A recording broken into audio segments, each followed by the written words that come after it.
반갑습니다. 자, 오늘은 별 외계 생명체 탐사에 대해서 알아보는 시간을 갖도록 하겠습니다. 자, 먼저 오늘 배울 내용에 대해서 먼저 보도록 할게요. 자, 오늘은 총 두 가지에 대해서 배우게 될 텐데요. 첫 번째는 생명 가능 지대가 무엇인지, 두 번째는 생명체가 살기 위한 조건은 어떤 것들이 있는지에 대해서 확인해 보도록 하겠습니다. 자, 우리 본격적으로 수업에 들어가기 앞서서 생명체가 살아가기 위해서 무엇이 가장 필요한지에 대해서 알아보는 시간을 갖도록 할게요. 자, 먼저 동영상을 잠깐 보도록 하겠습니다.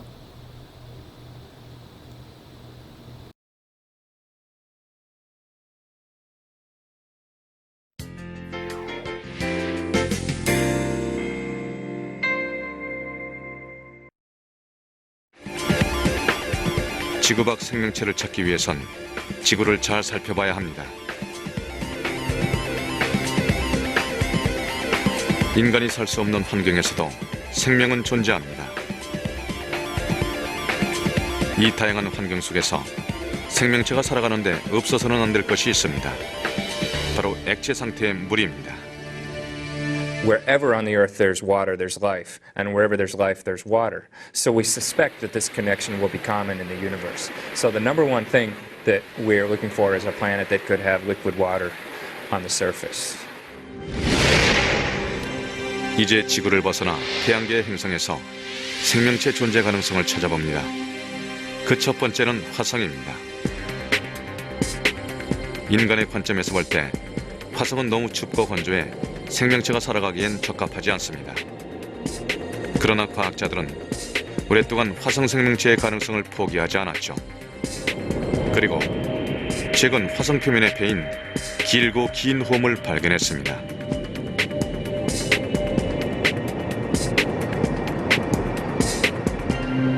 한때 물이 흘렀던 증거입니다. In the past, Mars had conditions that were more like the surface of the Earth. There's a lot of evidence for water on the past in Mars. So you could have had an origin of life and life on the surface of Mars billions of years ago. 생명체 존재를 가늠할 수 있는 기준이 물이라면 목성의 위성인 유로파도 생명체 존재 가능 지역입니다. Europa is a truly mysterious place because we know it has liquid water. It has a lot of liquid water. Europa has more liquid water than the oceans of Earth, all taken together. But they are beneath a thick ice cap, perhaps 10 kilometers thick.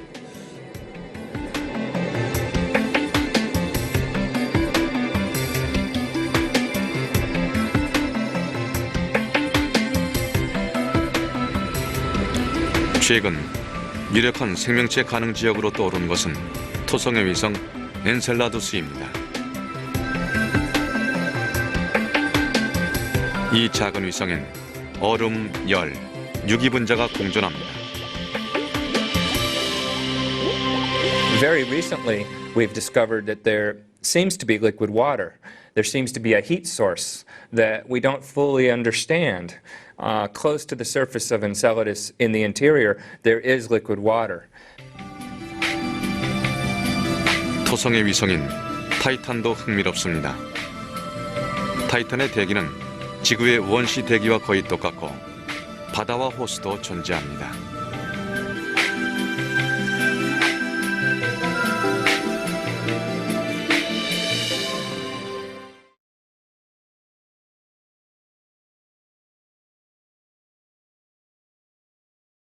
자, 다시 돌아와서 우리 이제 본격적으로 수업에 들어가 보도록 할게요. 자, 우리 지금 배웠다시피, 영상에서 봤다시피 생명체가 살아가기 위해서 가장 필요한 거는 물이에요. 물. 액체 상태의 물입니다. 자, 그러면 도대체 액체 상태의 물이 존재하려면 어떻게 되어야 될지에 대해서 볼 텐데요. 그게 바로 생명 가능 지대라는 곳입니다.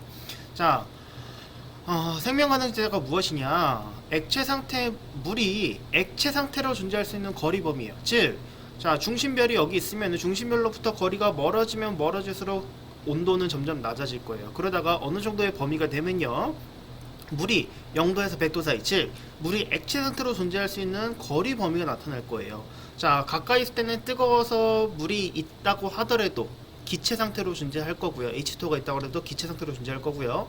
점점 멀어지다가 어느 정도 100도 정도의 온도가 되면 액체 상태가 됐다가 0도가 되기 전까지 계속 액체 상태로 존재할 거예요. 그리고 이 범위를 벗어나게 되면 액체 상태가 아닌 고체 상태, 즉 얼음 상태로 존재하게 될 겁니다. 그 범위를 우리는 생명 가능 지대라고 합니다.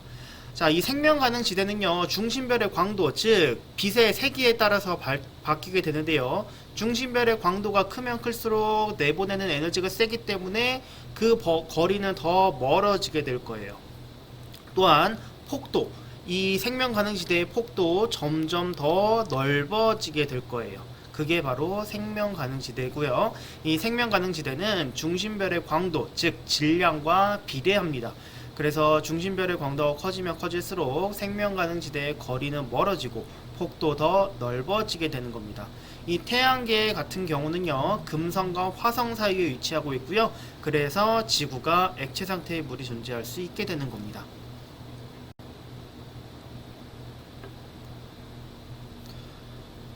자, 그러면 우리 지금 지구 같은 경우는 이거예요. 태양이 여기 있고요. 그 다음에 지구가 여기 있죠. 아주 적당한 범위에 존재하고 있는데요. 이 가까이 있는 금성이나 수성 같은 경우는 너무 뜨겁기 때문에 물이 있다고 하더라도 기체 상태, 즉 수증기로 존재하게 될 거고요.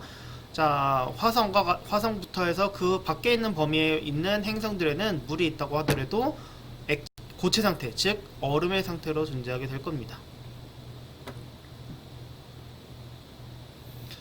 자, 지구에 생명체가 존재하는 이유 중에 바로 그 물인데요. 자, 지구에 생명체가 존재하는 이유는요, 일단 태양과의 적당한 거리를 유지하고 있습니다. 즉 생명 가능 지대에 위치하고 있다는 내용이고요.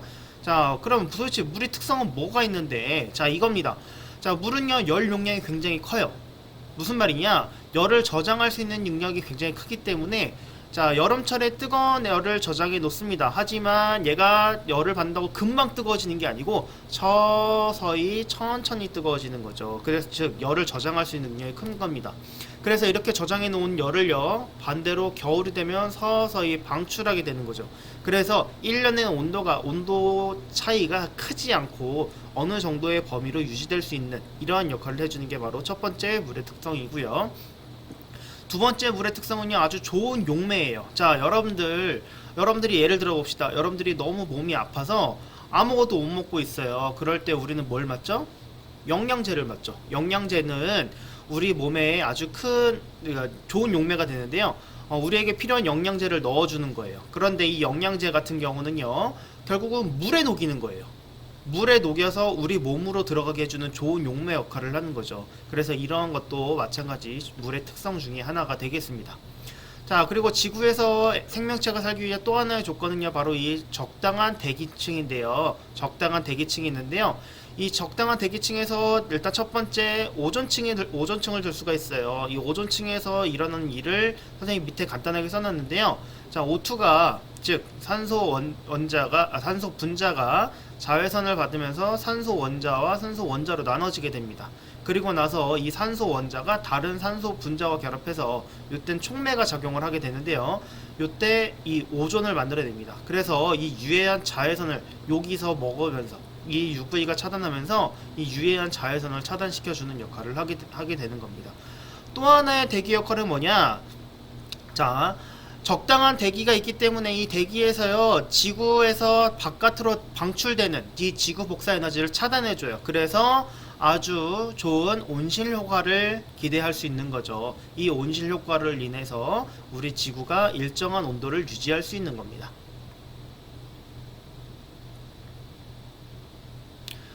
자, 외계 생명체가 살기 위한 조건은 이런 것들이 있어요. 자, 먼저 첫 번째는요, 생명 가능 지대에 위치해야 돼요. 왜?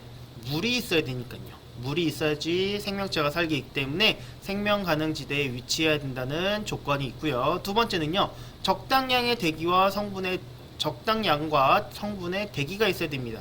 아까 얘기했다시피 오존도 있어야 되고요. 그 다음에 온실 효과를 일으키는 온실기체들도 있어야 됩니다. 이러한 것들이 적당량이 있어야지만 우리가 생명체를 보호할 수 있는 거죠.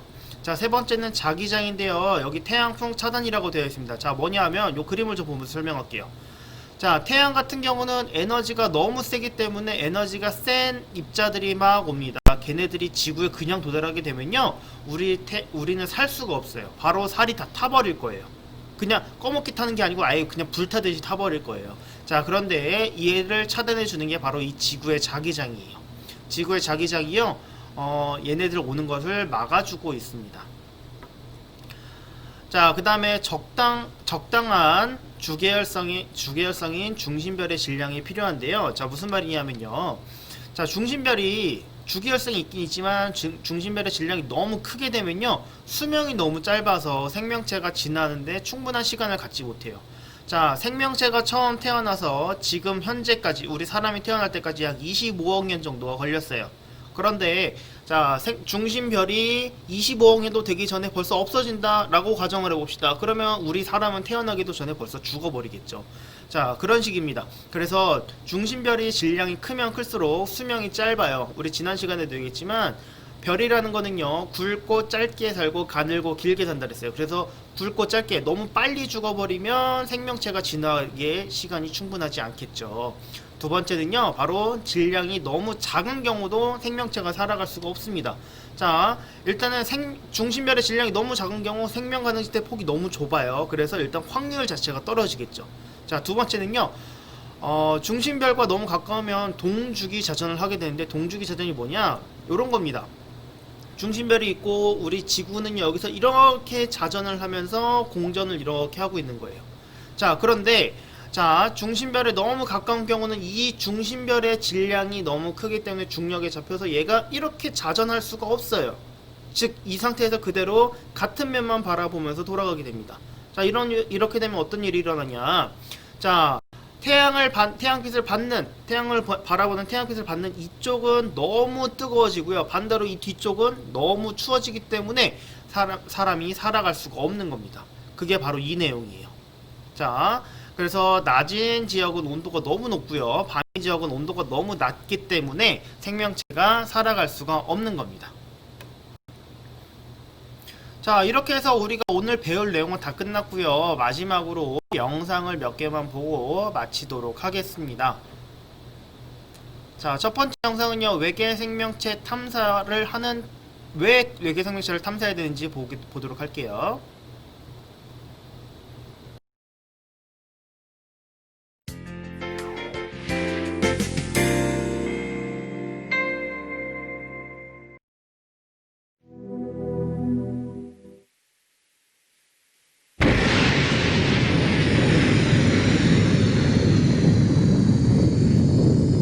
드디어 인간은 지구 밖으로 나갈 수 있는 기술을 만듭니다.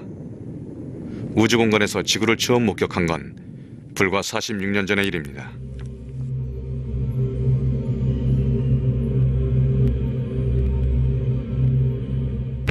그리고 8년 후 아폴로 11호는 지구의 위성 달로 향합니다. Houston, Tranquility Base here. The Eagle has landed. It's one small step for man, one giant leap for mankind. 생명체에 관한 수많은 상상을 불러일으켰던 달에서 우주인들은 누구의 환영도 받지 못했습니다. This time goes fast. 달엔 아무도 없었던 거죠.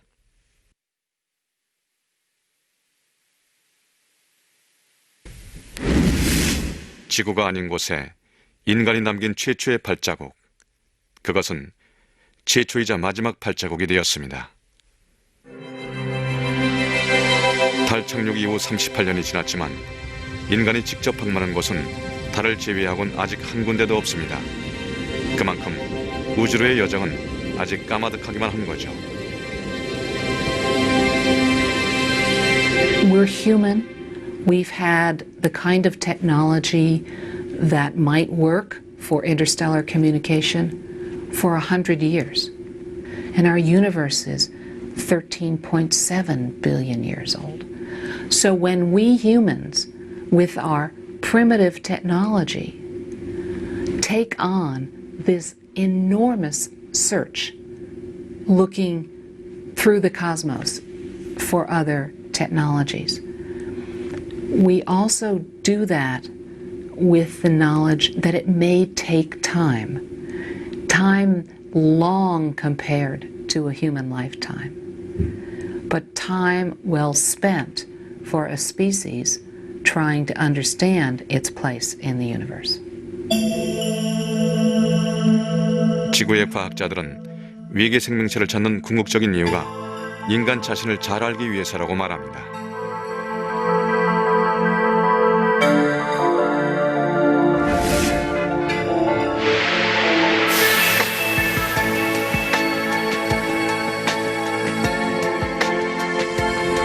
인간이 이곳에 있고 그들이 발을 딛고 있는 지구는 바로 여기 있습니다. 지구는 태양이라는 별에 기대어 생명을 유지합니다. 이 우주의 또 다른 태양과 또 다른 지구는 정말 존재하지 않는 것일까요? 태양이 속해 있는 우리 은하에는 태양과 같은 별이 수천억 개가 존재합니다. 그리고 수천억 개의 별로 이루어진 우리 은하가 또 수천억 개 존재하는 곳이 이 우주 공간입니다. 그렇다면 생명체가 있는 곳이 지구뿐일까요?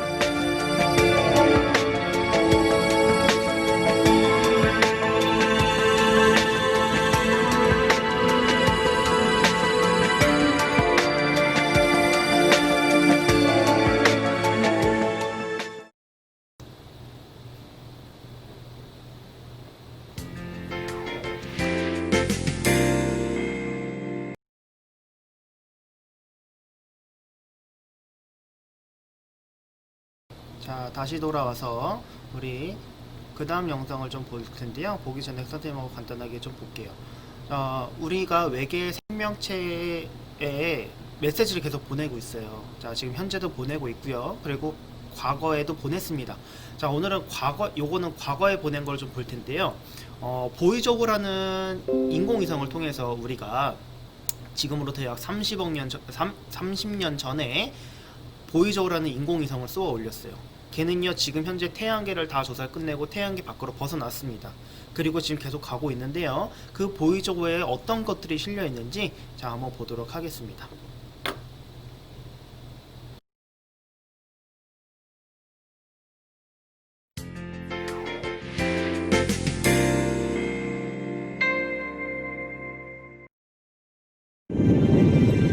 (1972년) 파이오니아 10호는 인간을 대신해 긴 우주 탐험에 나섰습니다.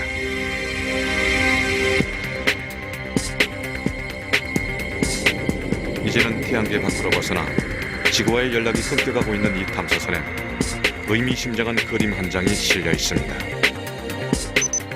그림의 맨 밑줄엔 우주에서 가장 흔한 수소분자의 모습이 그려져 있습니다. 이것은 태양계를 나타내며 태양계 세 번째 행성인 지구를 출발한 파이오니아호의 여정을 표시한 겁니다. 14개의 펄서는 우리 은하에서 태양의 위치를 찾을 수 있는 단서입니다. 이 펄서를 토대로 지구의 위치도 추측할 수 있죠.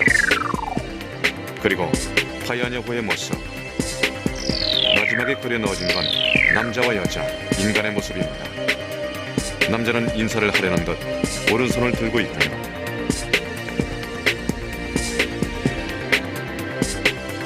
이 그림은 통판에 새겨져 파이오니아호와 함께 우주로 날아갔습니다. 우주로 보낸 인류 최초의 메시지였죠. 이 계획의 중심엔 유명한 천문학자 칼 세이건이 있었습니다.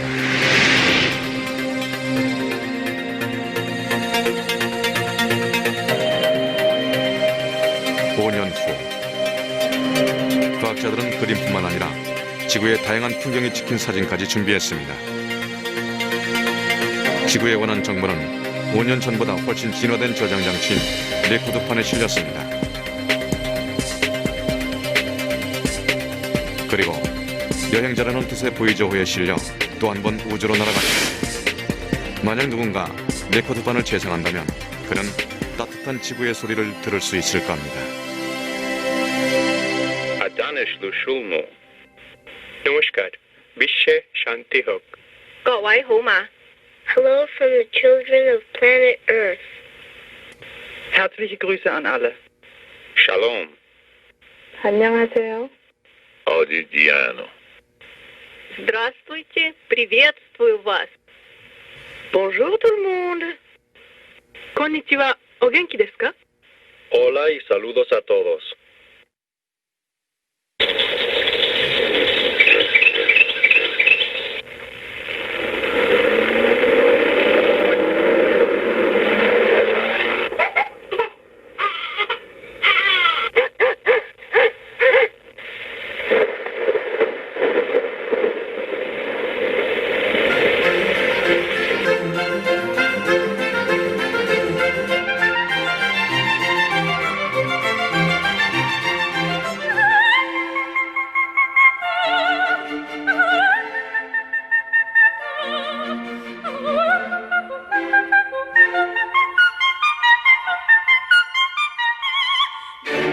이 우주 공간에 지구인의 편지가 떠다니고 있습니다. 이 편지를 본 외계 생명체는 메시지의 내용을 이해하지 못한다 해도 인간의 존재에 대해 어렴풋이 짐작할 수 있을 겁니다.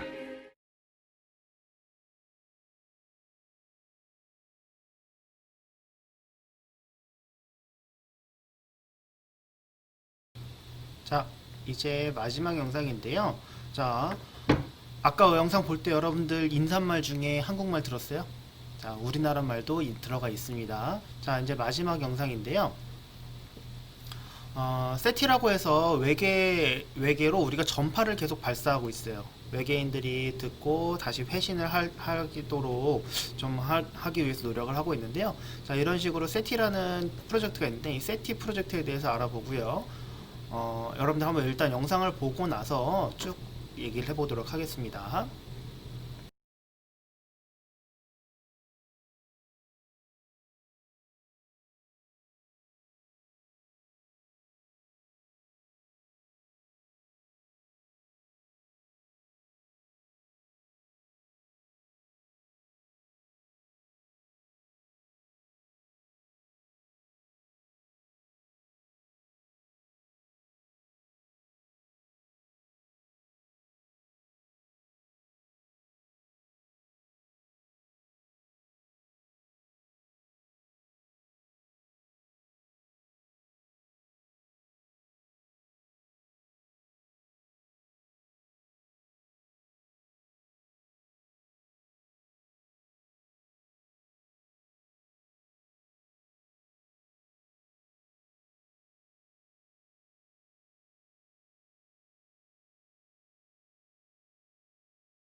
는 누구나 참여할 수 있습니다. 세티의 톰을 방문해 프로그램을 다운받아 자신의 컴퓨터에 설치하면 됩니다. 컴퓨터를 사용하지 않는 시간에 화면 보호기 형태로 작동하는 프로그램은 버클리 대학교 세티 연구팀에서 전송한 파일을 분석합니다.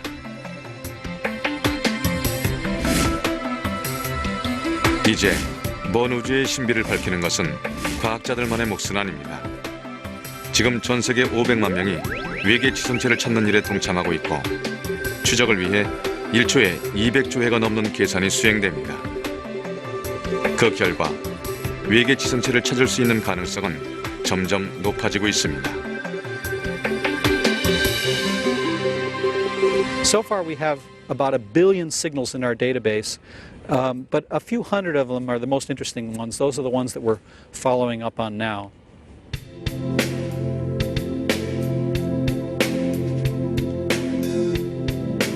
정확히 언제쯤 인간은 또 다른 존재와 마주하게 될까요?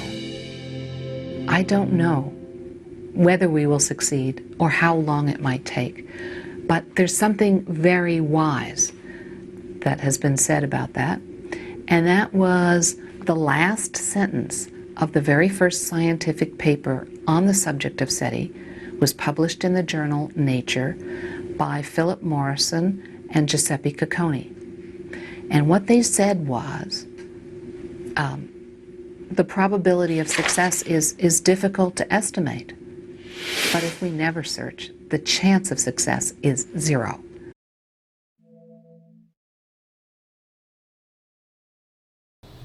자, 영상을 다 봤습니다. 아까 처음에 영상에 소리가 잘 안 들어갔죠? 선생님이 버튼을, 음소거 버튼을 풀렀어야 되는데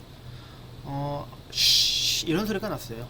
자, 여러분들도 이런 세티 프로젝트에 참여할 수 있습니다. 아까 봤던 그 사이트 들어가서 화면 보기만 깔면은 여러분들 참여할 수 있습니다. 자, 오늘 이렇게 해서 우리 생명 가능 외계 생명체에 대해서 다 확인해 봤고요. 다음 시간에는 아마도 여러분들 계약을 하고 오겠죠. 오프라인으로 해서 우리 외부 은하에 대해서 알아보는 시간을 갖도록 하겠습니다. 자, 오늘 배운 거 복습 꼭 하시고요. 자, 오늘 고생 많으셨습니다. 수고하셨습니다.